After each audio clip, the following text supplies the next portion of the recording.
अभी just Netflix पे मैंने एक एडल्ट सीरीज देखी जिसका ट्रेलर मुझे काफी इंटरेस्टिंग लग रहा था और काफी बड़ी एक्ट्रेस हमें इसके अंदर देखने को मिलते हैं। अगर आपने ब्लैक विडो द मम्मी देख रखी है तो उसके अंदर जो मेन एक्ट्रेस थी रेचल, वही हमको इसके अंदर मेन लीड में देखने को मिलती है। कहानी ये है कि इनके पति के ऊपर एलिगेशन लगे हैं कि इनका मतलब इनके पति का उनकी स्टूडेंट्स के साथ में अफेयर चल रहा था, वो सारी चीजें चल रही थी जिसकी वजह से उनको नौकरी से निकाल दिया गया और उसकी वजह से इनकी भी बदनामी हो रही है क्योंकि दोनों ही सेम कॉलेज के अंदर प्रोफेसर हैं। ये तो एक कहानी है। दूसरी कहानी ये है कि यहाँ पे ये बूढ़ी हो रही है धीरे धीरे करके, इनके पति का अट्रैक्शन इनके प्रति कम हो रहा है, इनके बच्चे इनकी इज्जत नहीं करते, फलाना ढिमकाना बहुत सी चीजें हो रही हैं, कुल मिला के बुढ़ी हो रही है। लेकिन ये देखती हैं एक और प्रोफेसर को जो कि काफी यंग है इनसे और उसके प्रति ये बहुत ज्यादा अट्रैक्ट हो जाती हैं। एट द एंड अगर मैं सीधे भाषा में आपको बताऊं कि क्या कहानी देखने को मिलेगी, तो क्या हमारी हीरोइन को क्या वो लड़का मिलता है यानी और ये लोग वो सब कुछ कर पाते हैं यानी, वही सीरीज की सिंपली कहानी है। अब हो पाएगा नहीं हो पाएगा वो सारी चीजें आपको इसके अंदर देखनी है। सीरीज की सबसे बड़ी स्ट्रेंथ तो इसकी मेन एक्ट्रेस है यानी कि रेचल, जो कि फोर्थ वॉल ब्रेक करके बात करती है। जैसे कि आपने डेडपूल को देखा होगा कि वो डायरेक्टली हमसे बात कर पाता, तो वैसे ही इसके अंदर भी आपको देखने को मिलेगा। वो अकेली सीरीज को लेकर के चलती हैं, उनसे ही हम सबसे ज्यादा कनेक्टेड फील करते हैं और मन में ये चीज होती है कि आखिर आगे क्या होगा।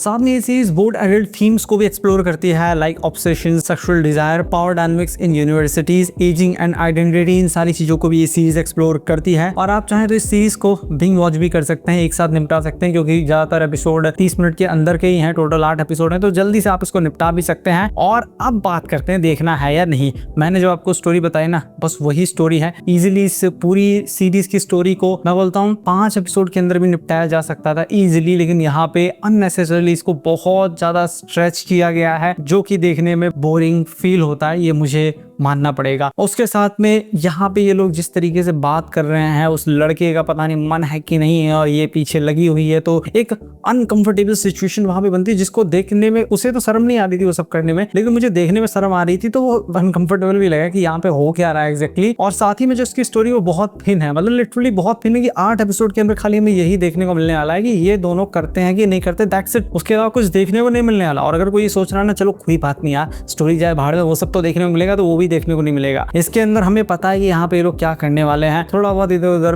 हो भी गया लेकिन कुछ भी ओपनली दिखाया नहीं गया है, कोई वैसी उम्मीद मत रखना। वो सारी चीजें भी आपको इसके अंदर देखने को बिल्कुल भी नहीं मिलेंगी। ये सीरीज मेरे हिसाब से मेजॉरिटी लोगों को डेफिनेटली पसंद नहीं आने वाली। अगर आपको एडल्ट चीज देखनी है पसंद नहीं आएगी, अगर आपको अच्छी स्टोरी चाहिए पसंद नहीं आएगी। जहां मुझे ये भी कन्फेस करना पड़ेगा कि देखने में थोड़ा इंटरेस्ट तो आता है, लेकिन एट द एंड देखने के बाद जो इम्पैक्ट पड़ना चाहिए हमारे ऊपर वो इसका कुछ पड़ता नहीं है। यही लगता है कि चलो ठीक है खत्म हुई ना, चलो छोड़ो। तो भाई मैं भी कहूंगा कि चलो छोड़ो, इस सीरीज को देखने की जरूरत नहीं है। मैं सीरीज को 6.5 की रेटिंग दूंगी क्योंकि परफॉर्मेंस अच्छी है, प्रोडक्शन बजट ठीक ठाक है, लेकिन उसके अलावा कुछ भी सीरीज के अंदर अच्छा खासा देखने को है ही नहीं। तो मिलता हूं मैं आपसे नेक्स्ट वीडियो में।